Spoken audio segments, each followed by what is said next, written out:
नमस्कार, चर्चा में आपका स्वागत है। उत्तर प्रदेश में विधानसभा चुनाव की तैयारियां शुरू हो गई हैं। सारे दल अपने-अपने तरह से इस चुनाव प्रचार अभियान में जुटने जा रहे हैं। लेकिन इसमें सबसे बड़ी चीज़ है इस चुनाव में, वह है वंशवादी राजनीति और युवा चयन। इस पर शायद बहुत कम लोगों का ध्यान गया होगा। इस चुनाव में जो सरकार बनाना चाहती है, उनमें बहुत सारे युवा चेहरे हैं और उनमें से कुछ वंशवादी राजनीति के पोषक भी। हम शुरू करें अखिलेश यादव, जो 38 वर्ष में उत्तर प्रदेश के मुख्यमंत्री बन गए, फिर चुनाव मैदान में और वंशवादी भी हैं। उनके पिता मुलायम सिंह, जिनको नेताजी के नाम से जानते हैं। पिछली बार उन्होंने कस्टडी में सजा कर मुख्यमंत्री की कुर्सी अपने शौहर को सौंपी थी। इसके बाद से वह अपना अस्तित्व बनाने में जुटे रहे और अब वो ऐसा समझते हैं कि वह अपने आप में एक ब्रांड है। अब देखना है कि उनके ब्रांड की कितनी कीमत जनता लगाती है।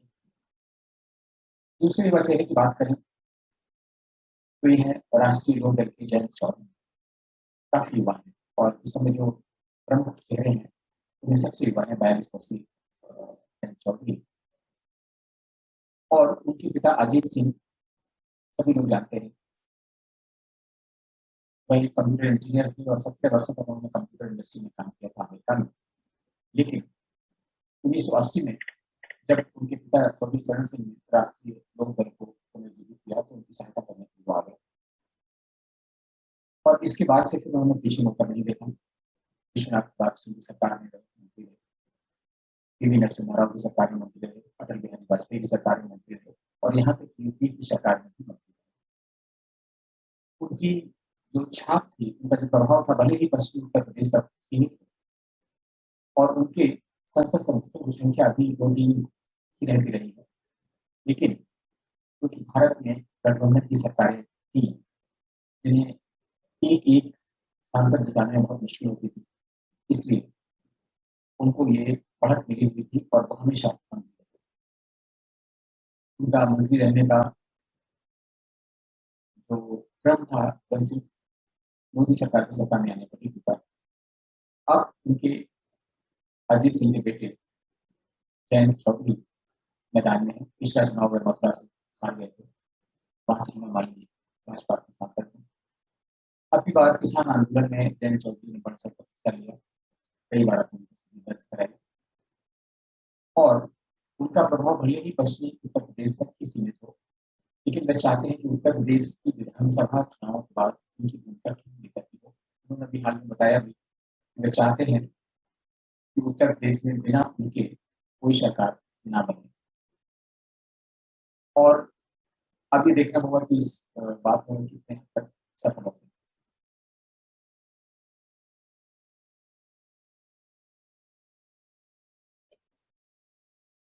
दूसरे युवा नेता अखिलेश यादव, जो उत्तर प्रदेश के पूर्व मुख्यमंत्री हैं, 2012 से मुख्यमंत्री 5 साल के लिए रहे और उन्होंने कहा कि उनका काम बोलता है। बहुत सारे काम किए, बहुत सारे काम जनता ने पसंद किए, बहुत सारे नहीं पसंद किए होंगे, वो अपनी जगह है। लेकिन 2017 के विधानसभा चुनाव उन्होंने कांग्रेस के साथ मिलकर लड़े थे और उनके पिता मुलायम सिंह ये नहीं चाहते थे।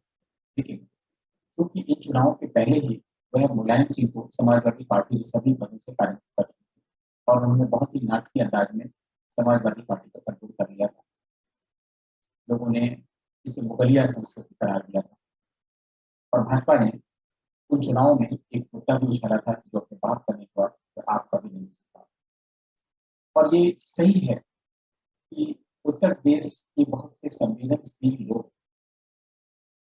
इसे पसंद नहीं करते थे, उनको अच्छा नहीं लगा मुलायम सिंह के साथ जो बर्ताव किया। ऐसा नहीं कि मुलायम सिंह बहुत अच्छे राजनेता रहे हैं, उत्तर प्रदेश के लिए बहुत कुछ किया हो। उन्होंने राम भक्तों पर गोलियां भी चलवाई, बहुत सारे ऐसे काम किए, अपराधियों को प्रश्रय दिया, मुस्लिम दुष्कर्म की पराकाष्ठा की, उनको मुल्ला मुलायम भी कहा जाता था। इस सब के बावजूद एक पिता के रूप में उनके साथ अखिलेश यादव ने जो किया, वह ज़्यादातर लोगों के पास नहीं आया और इसलिए 2017 में उन्हें पूरी तरह विफलता मिली और वह सरकार नहीं बना सके। 2019 में अखिलेश यादव ने फिर अपनी मनमानी करते हुए बहुजन समाज पार्टी के साथ यानी बुआ के साथ गठबंधन किया और इस गठबंधन का बुआ को भी थोड़ा बहुत फायदा हुआ, 10 सीटें हो गई लोकसभा में। लेकिन अखिलेश यादव के परिवार लोग भी चुनाव हारे और जैसा कि होना था, यह गठबंधन बहुत ज़्यादा दिन तक नहीं चल सका। वैसे लोग कहा करते थे कि सपा और बसपा का भविष्य में अब कभी गठबंधन नहीं होगा क्योंकि गेस्ट हाउस कांड के बाद जो स्थितियां बनी थी उसमें बिल्कुल सही था, लेकिन कहते हैं कि राजनीति संभव को भी संभव कर देती है, संभावनाओं का खेल है और इस संभावनाओं के खेल में इन सब लोगों ने पैंतरेबाजी करते हुए गठबंधन किया, जिन्हें सफलता नहीं मिली और जाहिर सी बात है कि गठबंधन टूट गया। अब दोनों ही दलों ने ये कहा हुआ है कि वे अलग अलग चुनाव लड़ेंगे। अब देखना यह है कि दोनों दल अलग अलग चुनाव लड़ेंगे, लेकिन क्योंकि अखिलेश यादव की बात हम लोग कर रहे हैं, जो युवा वर्ग की है और वंशवादी राजनीति उनके साथ है, लेकिन उनके साथ अपने पिता को धोखा देने का आरोप है, अपने चाचा को धोखा देने का आरोप है। इसलिए देखना है कि अब देश की जनता इसको पूछ चुकी है या फिर उनको माफ करने के मूड में है और उनके इस दावे को कि विकास बोलता है इतना महत्व देती है कि आगामी चुनाव में निकल।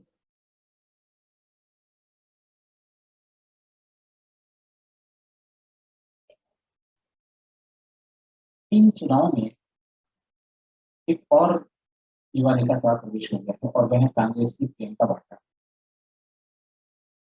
लेकिन प्रियंका वाड्रा वैसे तो उत्तर प्रदेश कांग्रेस की महासचिव है और प्रभारी है और पूरी तरह से उत्तर प्रदेश की प्रभारी है। पिछले चुनाव में उनको साथ में जो था सिंधिया भी उत्तर प्रदेश संभालने वाले थे, लेकिन जैसा कि गांधी परिवार में होता रहा है, पिछले 1.5 साल में उन्होंने कभी लखनऊ में कदम नहीं रखा, प्रदेश में कदम नहीं रखा, जो उनका पीरियड था। ये भी एक बात है कि 1.5 साल बाद जब उन्होंने उत्तर प्रदेश की धरती पर कदम रखा, लखनऊ की धरती पर कदम रखा, उत्तर प्रदेश में जो हाथरस और कई जगह जो सीए के प्रोटेस्ट हुए थे उनमें कोशिश की, लेकिन लखनऊ की धरती पर 1.5 साल बाद उन्होंने कदम रखा और उसको बहुत ही तोड़ दिया गया, पार्टी ने बहुत सेलिब्रेट किया उसको और बहुत ही बिजी रूट से होते हुए उनका काफिला जब गांधी प्रतिमा पर माल्यार्पण के लिए पहुंचा तो रास्ते में 2 ढाई घंटे उनको लगे और जाहिर सी बात है इस बिजी टाइम पे इतना टाइम लगना ही था, लोगों को खासी असुविधा हुई, लेकिन ड्रामेटिक अंदाज में प्रियंका वाड्रा गांधी प्रतिमा के पास धरने पर बैठी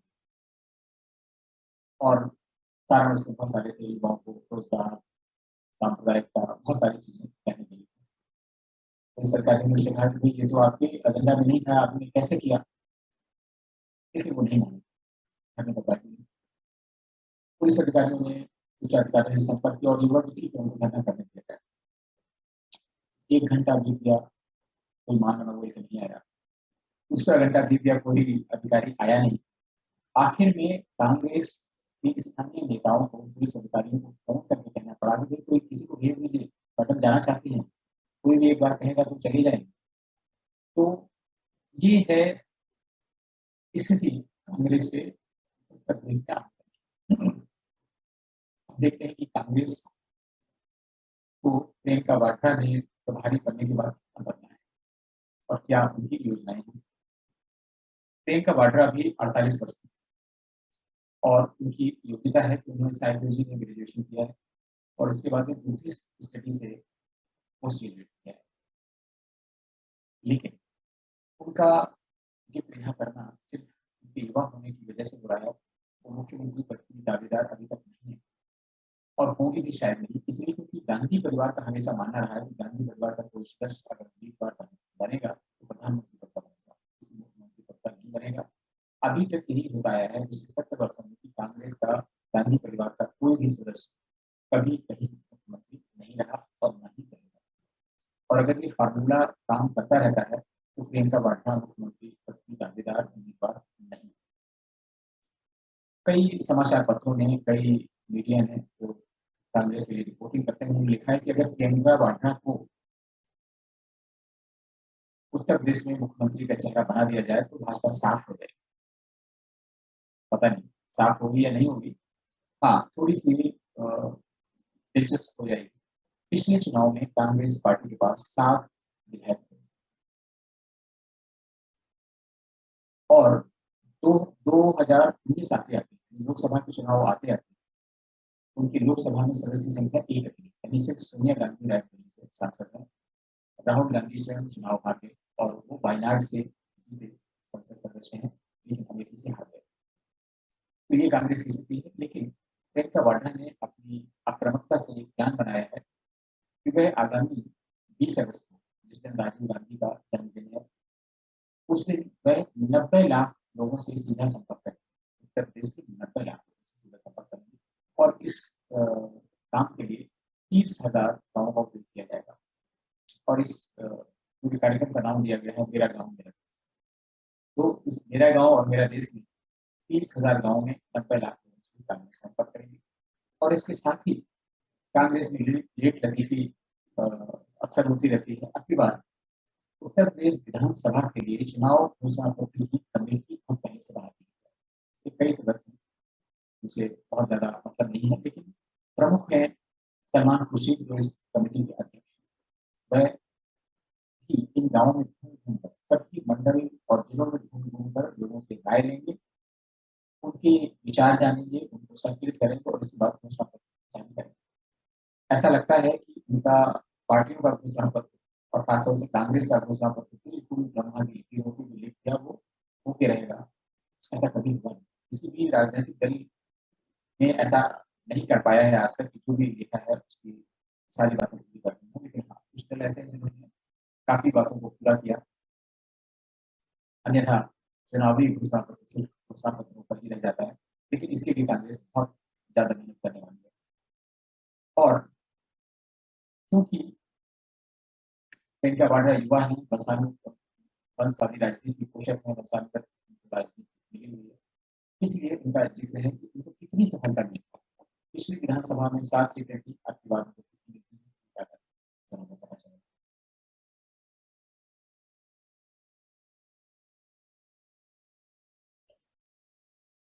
चौथे प्रमुख युवा नेता उत्तर प्रदेश के हैं योगी आदित्यनाथ। उनकी उम्र भी 49 वर्ष, 49 ईयर्स। और ये 49 ईयर्स उनको हुए हैं 4.5 साल मुख्यमंत्री बने रहने के बाद, यानी वो भी 44 साल मुख्यमंत्री बन गए थे। लेकिन वह इन लोगों की तरह जिनका हमने जिक्र किया उनकी तरह वंशवादी नहीं। वह एक ऐसी पार्टी से है जहाँ वंशवादी राजनीति नहीं चलती और वो आम कार्यकर्ता भी मुख्यमंत्री बन सकता है, केंद्रीय मंत्री बन सकता है और प्रधानमंत्री बन सकता है, ऐसा बताया जाता है। और अभी तक वंशवादी लक्षण उस पार्टी में नहीं। पिछले 4 साल से अधिक के समय में योगी आदित्यनाथ ने एक खास किस्म की राजनीति प्रस्तुत की है। उसे बताने की बहुत ज्यादा विश्लेषण करने की आवश्यकता नहीं। 2-3 मुद्दे हैं इसमें। जो सीए के प्रदर्शन हो रहे थे सारे देश में, कुछ प्रदेशों में तो इतना नुकसान हुआ भारत सरकार का, इसकी कोई कहानी।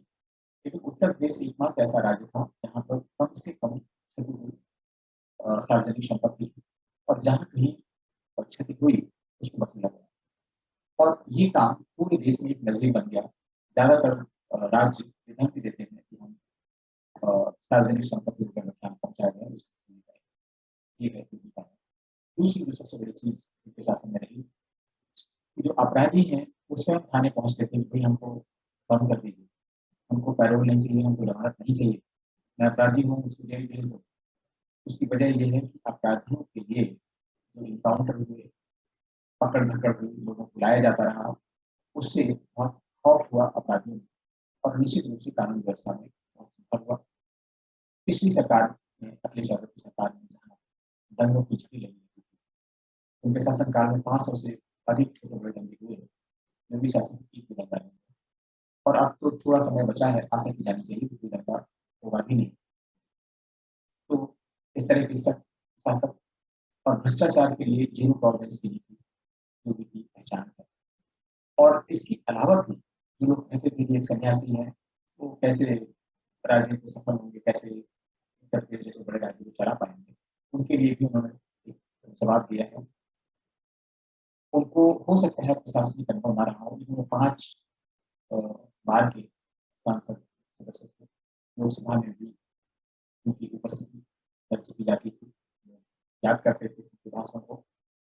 जो भी हो, उत्तर प्रदेश में जो निवेश का माहौल बना है और जितना निवेश आया है, उससे कई अनुभवी मुख्यमंत्री भी उनसे सीख ले सकते हैं।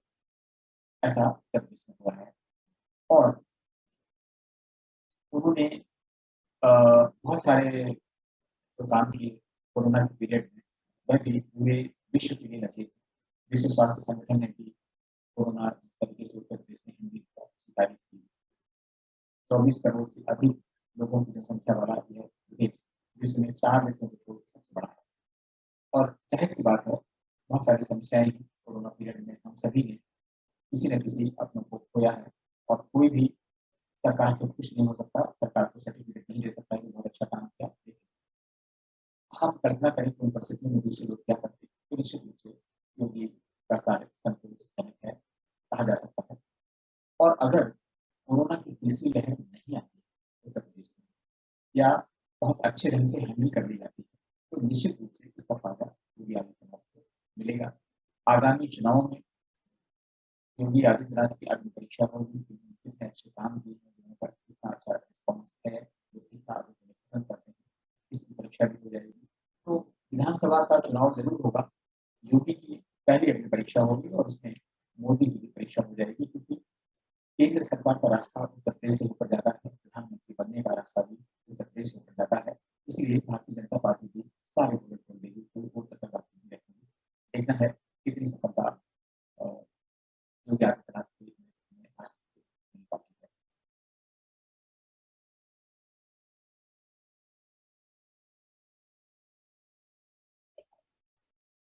बात ये करने के पहले हम लोग इस विधानसभा और पिछली विधानसभा का रिपोर्ट कार्ड देते हैं। निवर्तमान विधानसभा में भाजपा के 312 विधायक हैं, जबकि पिछली विधानसभा में जो अखिलेश यादव मुख्यमंत्री थे, उनकी सदस्यों की संख्या 47। तो ये बहुत बड़ा जंप है जो उनको मिला है।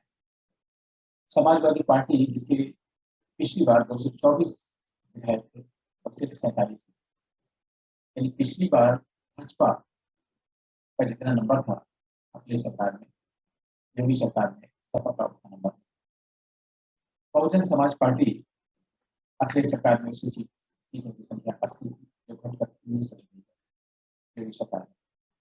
और कांग्रेस, जो अखिलेश सरकार में जिसके पास 28 सीटें थी, उस समय ये लोग मिलकर चुनाव लड़े थे, उसका फायदा कांग्रेस को हुआ था। लेकिन योगी सरकार में कांग्रेस के सदस्यों की संख्या 7% बढ़ गई है और राष्ट्रीय लोक दल का सिर्फ एक विधायक है। अगर अब हम देखें तो राष्ट्रीय लोक दल के पास यानी जयंत चौधरी के पास करने के लिए कुछ नहीं। अगर कुछ भी अच्छा कर सके, सदस्यों की संख्या बढ़ा सके, तो उस तरह जरूर नहीं।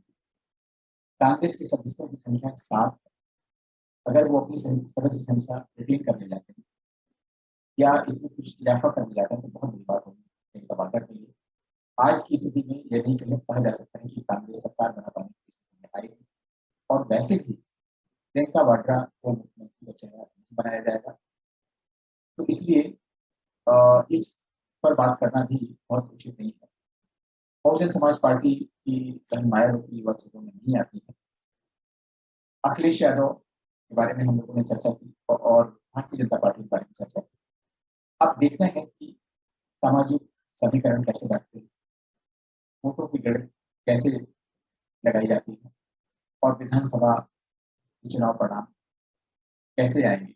अभी तो इसमें बहुत समय है, लेकिन हम कह सकते हैं कि उत्तर प्रदेश विधानसभा के वर्तमान चुनाव में वंशवादी राजनीति और युवा चेहरों का भविष्य दांव पर है, और विधानसभा के चुनावों के नतीजे वंशवादी राजनीति को और युवा चेहरों को भविष्य की राह दिखाएंगे, और उस हिसाब से विभिन्न राजनीतिक दलों को अपने लिए उचित रणनीति बनानी पड़ेगी।